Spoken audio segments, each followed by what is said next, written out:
So I'm going to present Looking Ahead Beyond 2015, Making Growth Work for the Poor. The Making Growth Work for the Poor is the sort of banner slogan of the World Bank. And my daughter, who is now 13 years old, commented on this yesterday and said, I really don't like this slogan too much because you can play around with it. And when I look around me, the Philippines looks more like a country where the poor are working for growth. And I thought, you have a point. And it's a bit at the point of this presentation. I'd like to acknowledge Carl Chua also. Carl, please stand up. When I look at the Filipinos I work with in the bank, including Carl, whenever somebody tells me, oh, the Philippines has a lack of capacity, I say, please. There is no lack of capacity in this country at all. If there is, then you're either using the wrong systems, which make things highly complicated, so that even the most capacitated person can't find their way through it, or you're not using them. Let me start. So what I'll tell you in my story, first of all, global trends. I've just come from the annual meetings in Washington. It's very gloomy. The Philippine trends, though, as I listened to RC again today, they look pretty good. However, this inclusive growth, achieving it, that's still a challenge.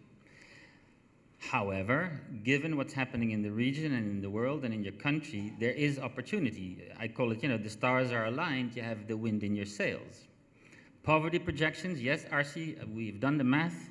You will achieve your poverty target according to the Philippine Development Plan, even if we vary the scenarios a bit. But the jobs challenge, no, RC, we still have a lot to do. The way forward. Next slide.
So I said I came from the annual meetings at the World Bank, where Jay Pyrus's boss, Christian Lagarde, introduced a new slogan, the new mediocre.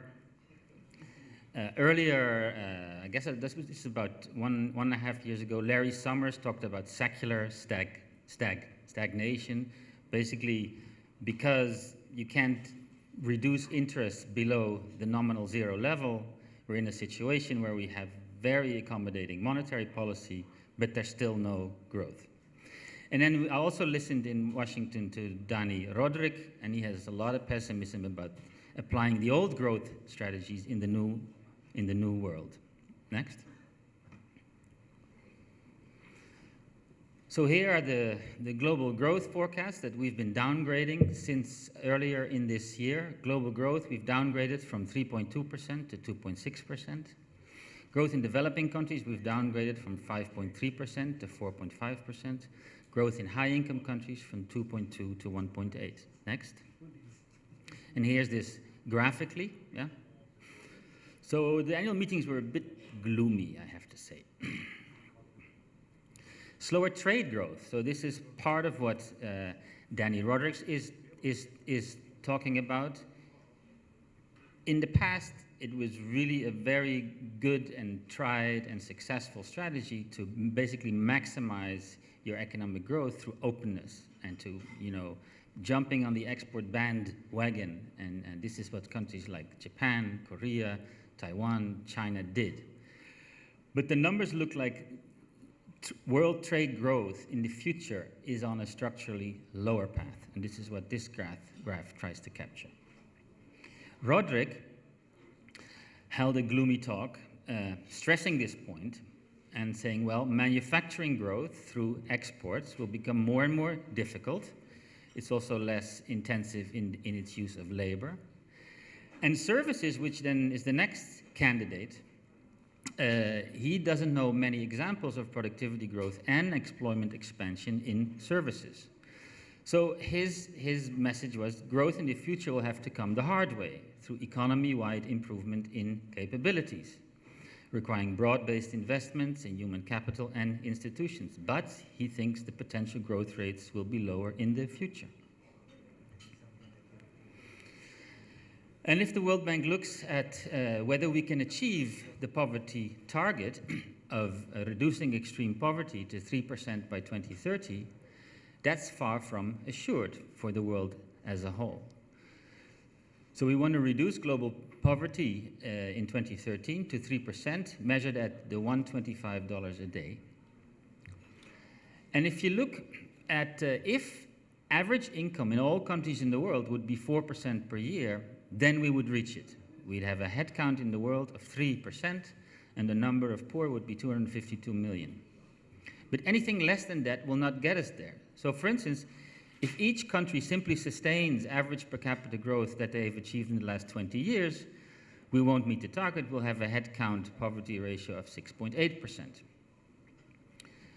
If each country sustains average per capita growth during the past 10 years, we're left with 4.8% of people in the world in extreme poverty.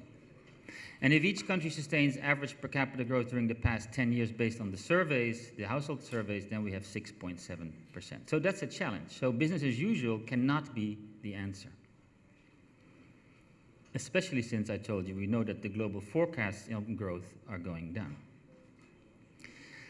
And here's a graph in which the Philippines features. So this is what sort of the growth deficit that a number of countries would have to overcome to reach that poverty reduction target. And you see there on the left, in the bottom, the country which actually the highest growth deficit, so comparing its past growth rates with what it would need to reach the target in the future, is the Philippines.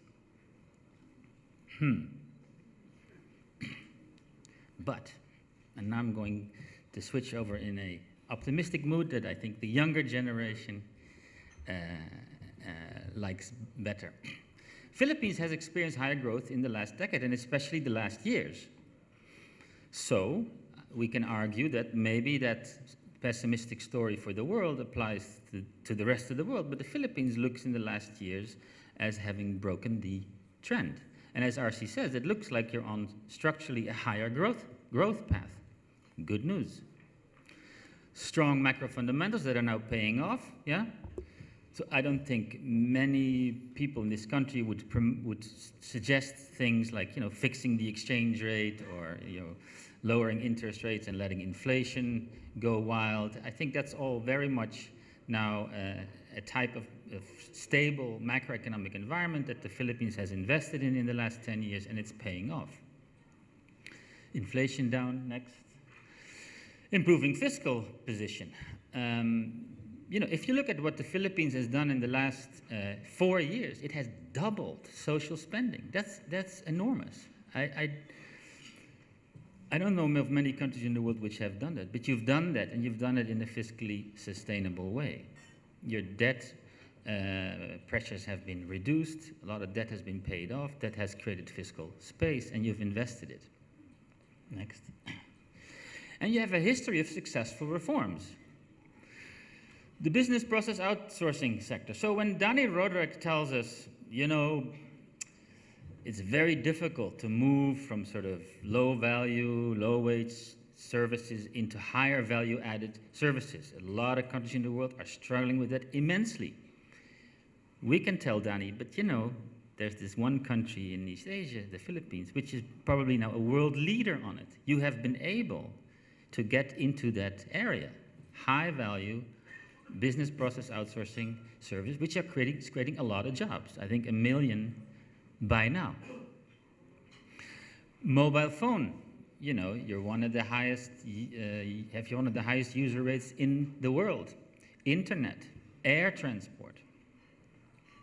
So there is a history of successful reforms that are starting to pay off now, because without the liberalization of telecoms, you wouldn't have been able to attract the business process outsourcing sector. And we're seeing the results now. Next. Now, recent economic and policy developments, yes, GDP growth has decelerated somewhat in the Philippines to 6% in the first half of 2014. Due to weak government consumption and public construction, spending in the Yolanda areas is lower than we had hoped it would be. But that growth was still the third highest in the region, behind only China and Malaysia. Next. Now, what is this inclusive growth challenge that RC has talked about and others have talked about, and I will talk about now? It's about creating more and better jobs, reducing poverty, and protecting the vulnerable. And the basic logic is this one, that growth may be necessary, but is not sufficient to ensure poverty reduction. How broadly based that growth is, how pro-poor the distribution of growth is, also matters. So raising the returns to labor, the main asset of the poor, is key, and you do that by increasing value added per working in agriculture, and moving workers out of agriculture to higher value added activities in manufacturing and services. And at the same time, next to broadly based growth, you need more resilient growth, the extent to which the poor and the vulnerable households are protected from shocks. You need to put in place appropriate social protection schemes and raising human capital endowments. Next. So if you do that well, and I take China as an example, you'll see this type of graph. These are incidents of growth in the deciles of the income spectrum, yeah? And so if you see these curves to the left, if they're sort of, you know, reasonably high, you say, this growth benefited the poor. And you see in China, in this period that we're looking at, you see several periods where really the high growth that China had really benefited a large spectrum of the income deciles, and particularly the poor. And China's inclusive growth was generated through a very standard structural transformation story. So when China in the mid-70s gave up collective farming and allowed individual peasant households to keep more of their own produce and market the surplus that they had on markets, you see this huge increase in incomes in the peasant sector that starts being spent locally. And when then in the urban sectors, the industrial sector starts focusing on the export markets, you see that growth and that poverty reduction that had started in agriculture being taken over by the urban sectors, and people moving from agriculture into industry. So that's that classic structural transformation story that many people talk about, and RC has written about that in the case of the Philippines extensively. But what do we see in the Philippines? We see that basically the agricultural productivity trends remain depressed and low. Agriculture never really takes off. Manufacturing also never really takes off. And instead, many people find themselves in a low productivity, low skill services sector, and it has emerged as the dominant sector of the economy. And then for the Philippines, next, you see this sort of graph. You see basically not a lot of movement on the left, yeah, and you see period after period, you see that inclusive growth that we just saw for China, you don't see it happening. Next. But window of opportunity. So global outlook on growth is poor, but the most dynamic in the region with still the highest growth is the East Asia region, with China as its center. Philippines is in that region. And if you think about projecting long-term growth forecasts for individual countries, the neighborhood they're in matters a lot. Actually, is a very sturdy indicator of long-term growth. And so you're in this region, yeah? You're a neighbor in this region. So your forecast, your growth forecast from the regional environment look pretty good. sound macro fundamentals I talked about, a government committed to reform. You may argue with, individual policies here and there, but in general, this government has given the Philippines and the rest of the world confidence, that yes, we can do that. And that confidence has emerged in many areas. A highly skilled, talented, English-speaking, youthful population. Within the region, not many countries can boast those qualities. Abundant natural resources, and the opportunity to build on the momentum of reforms that have already successfully been done. For instance, the better public financial management that I mentioned, which has created the fiscal space to double your spending. The conditional cash transfer programs. Other countries worry a lot about social protection schemes. You have one of the best run and best targeted social protection schemes in the world now.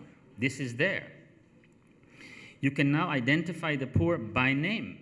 That, if you think about it, that is also something that can be used in many other programs, not just in the conditional cash transfer programs. You have a community-driven development program, under which resources can be transferred directly into the accounts of communities, using that latent capacity that is there in every barangay and every town I visit. And you have major improvements in transparency. You lead the way in open data, open government. So the speed and the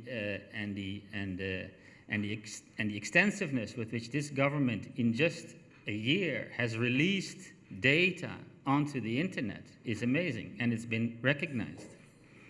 I was just told that yesterday night, as the government team and the World Bank team and others had spent sleepless nights for the last week, the latest portal has been launched, the Open BUB portal, where you can now track, I think it's about 20,000 bottom-up budgeting projects that this government is undertaking.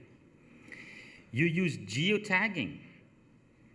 So you are geotagging projects. There are several areas where you can actually geotag farm-to-marker roads. People can use Google Earth and zoom in on the particular construction progress of a farm-to-market road. That's spreading fast. So that's the window of opportunity that I'm talking about. Next. I don't need to repeat it. East Asia and the Pacific is a global growth driver, and you're at the heart of it. Next.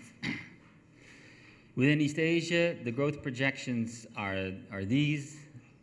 You look pretty good in this neighborhood. Next.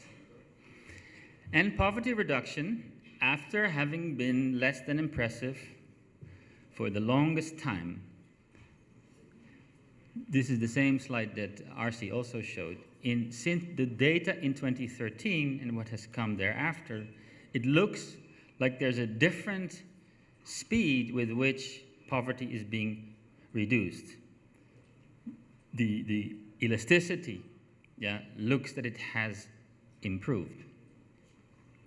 So if we do the numbers, in the first half, poverty incidence among the population fell by 3% in 2013 to 24.9%, down from 27.9%. And that translates into about 2.5 million Filipinos who were uplifted out of poverty. On job creation, I mentioned already again, the pattern is a bit more patchy. In 2013, still weak, but in 2014, the numbers we're getting look a lot better. So yes, at current trends, the Philippine Development Plan's poverty targets can be achieved. So we played around with different growth scenarios, less high than we have now, played around with different elasticity of poverty reductions, and for even moderate assumptions, it looks like the poverty target is possible. The jobs challenge is more daunting. Next, and what is that? 15 million Filipinos are either unemployed or underemployed.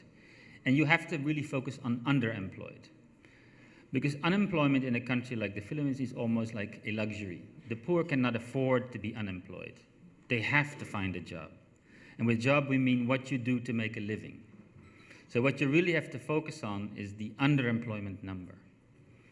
If people are forced The only work they can find, the only thing they can find to make a living is in a low-wage, low-skill type of job, then people are underemployed. And yes, a youthful population, but 1.15 million people enter the labor force. There's many problems with this labor issue. One of them is the informality, yeah? So very high rate of informality. 75% of people who are employed have some form of informality associated with that agreement. Next. So the medium-term reform agenda, there is no magic bullet to this. It's a long story of distortions that have built up in these sectors. There's no single reform you could do to change the structural transformation path of the Philippines. It has to be a package, I'm sorry. And you could split it in very different ways, but enhancing competition is one of them. Simplifying business regulations, securing property rights, increasing investment in physical and human capital. These are all basic things, but given the political economy of the country, have always been very difficult to achieve. Next. So yes, investing on infrastructure, education, and health, the standard recommendations. For decades, the Philippines has had a deficit in this. If you compare yourself to the rest of the region, it's far below, probably half of what it is. Fortunately, the recent trends are in the right direction. But if you want to continue that, you need to finance it. And though that macroeconomic fundamental good grade that you have now, you need to keep it. And so you need to finance this with revenues. One way to reduce it is to reduce the tax gap. So both for the BIR and for the BOC, internal revenues and customs, there's a lot more that can be done in simply having better systems, better administration in place. These gaps are quite large, actually, yeah? And again, I can luckily say both the leadership of BRI and BSC, they're making giant strides into this, which had been languishing for decades. But you can't count on tax administration measures alone. There needs to be some new policy measures. There's various new policy measures we can talk about, but we want to focus on this one, property tax.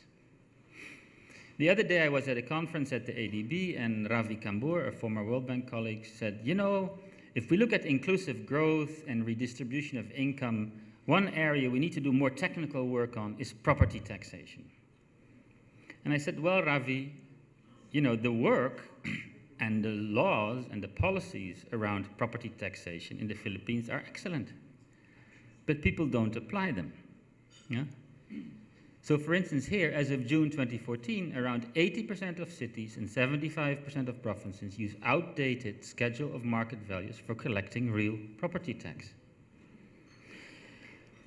There's more work we're doing on this now, and the sad thing is, of course, guess who is actually doing better on this? The rural areas. The rural areas, rural municipalities, provinces are actually scoring much better on this than the Makatis. The rich areas are the ones that are excusing themselves from taxing property. And it comes back to the political economy that I've already talked about. That's why it's so difficult in the Philippines to get that inclusive growth going. Following Archie's example, I'm starting to train for a marathon. So I'm running through DASMA and Forbes. Now these plots are very high value plots. An average plot is maybe $4 million, $5 million, just the plot.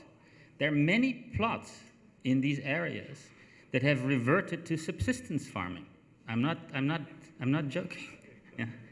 Because it's more profitable for the holder of that land to let it fallow, yeah, and wait until the property market's prices are going up. He's not paying a lot of property taxes, so he might maybe say to the neighborhood people, why don't you grow some maize on this or so? So, and that's, I guess, that sort of image of a $5 million plot being cropped by a subsistence farmer is sort of, that's what you think about when you look at these numbers. There is a law, there is a policy, but the rich exempt themselves from following it. Next. But again, you take one particular example, it will be difficult. There needs to be a package. And there needs to be a package of reforms in which everybody can find themselves. So rationalizing tax incentives to reduce the redundancy, tax expenditure ceilings, reducing the number of VAT exemptions, all these things, I won't go into them, but if you take them one by one, you're going to get a very focused opposition to passing that one particular reform. You need to do it as a package. Next. So working together is not just a nice slogan. In this situation, broad reform coalitions are necessary. Without broad coalitions, reforms made under a strong president can be reversed, as the country's history has shown. Stakeholders need to focus on a package of reforms to support inclusive growth. And because given the political economy, individual reforms will face strong opposition. When I came to this country, on the table was the syntax reform. And I thought, just looking at it, I thought, this is an easy reform. It would reduce the number of deaths, yeah? It would bring in more revenues, which were sorely needed, and it would level the playing field among the private sector. So I thought even the private sector is about two minds about this.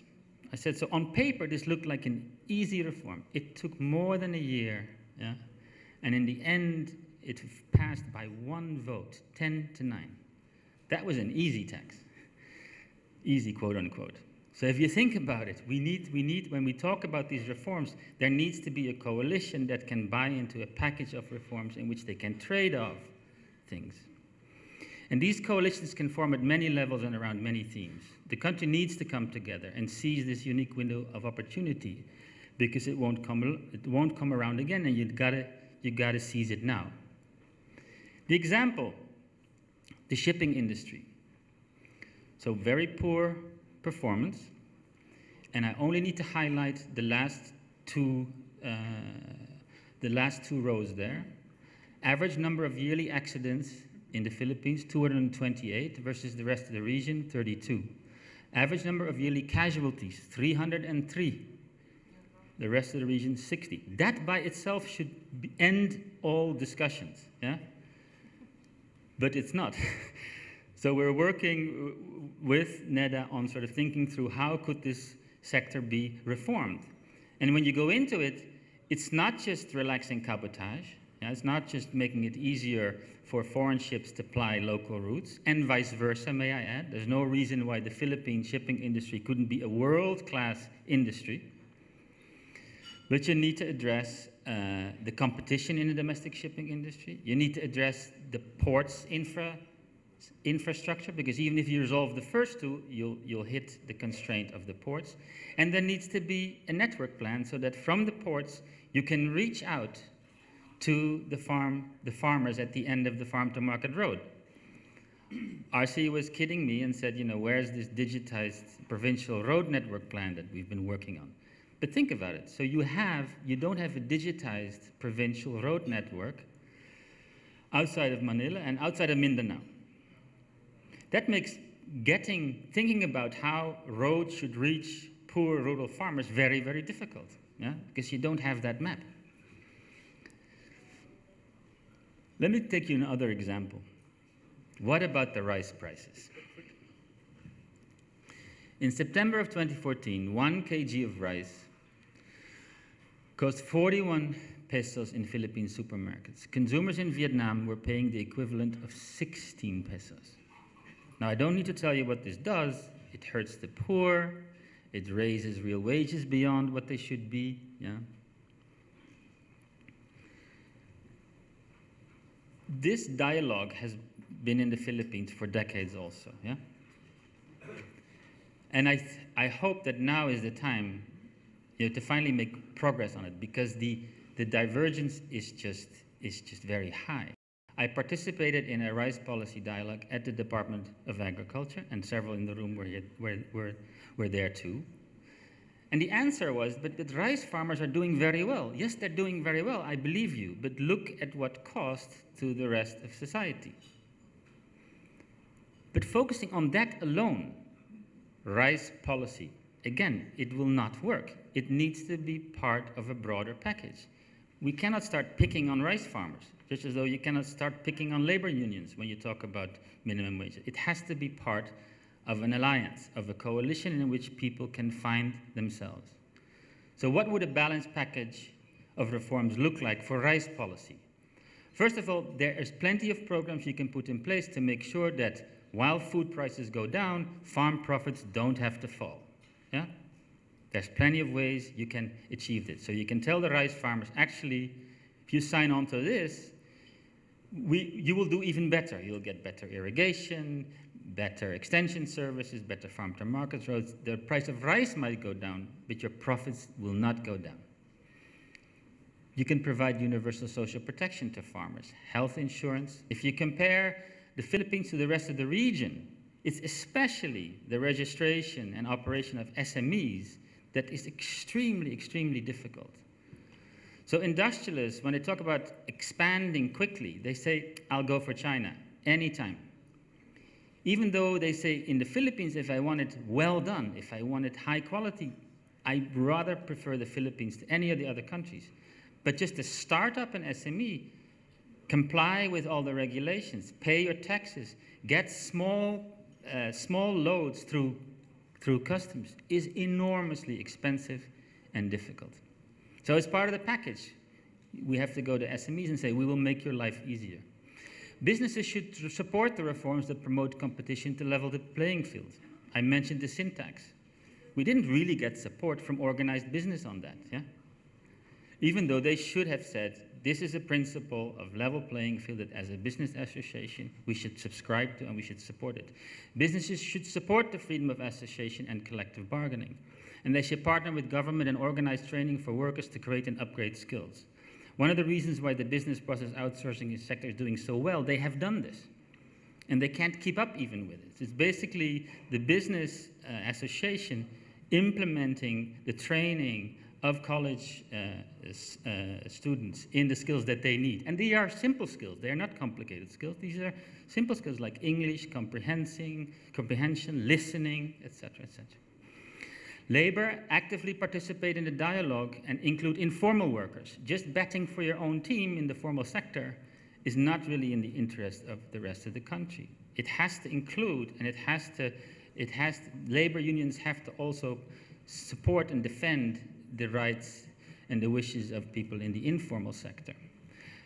Labor needs to recognize valid forms of flexible contracts. You know, the markets find a way around it. In the Philippines, the markets have found a way around it by going into informality or by moving people around company by company every six months. The best way to resolve this is for everybody to agree there are valid forms of flexible contracts. And then as I give the example of rice policy, it's just an example. As rice prices fall, calls to hike minimum wages can also be moderated. And civil society can ensure that everybody participates this, monitor the commitments. So yes, the way forward is that we can work it out, but it needs to be a coalition of people. Thank you very much.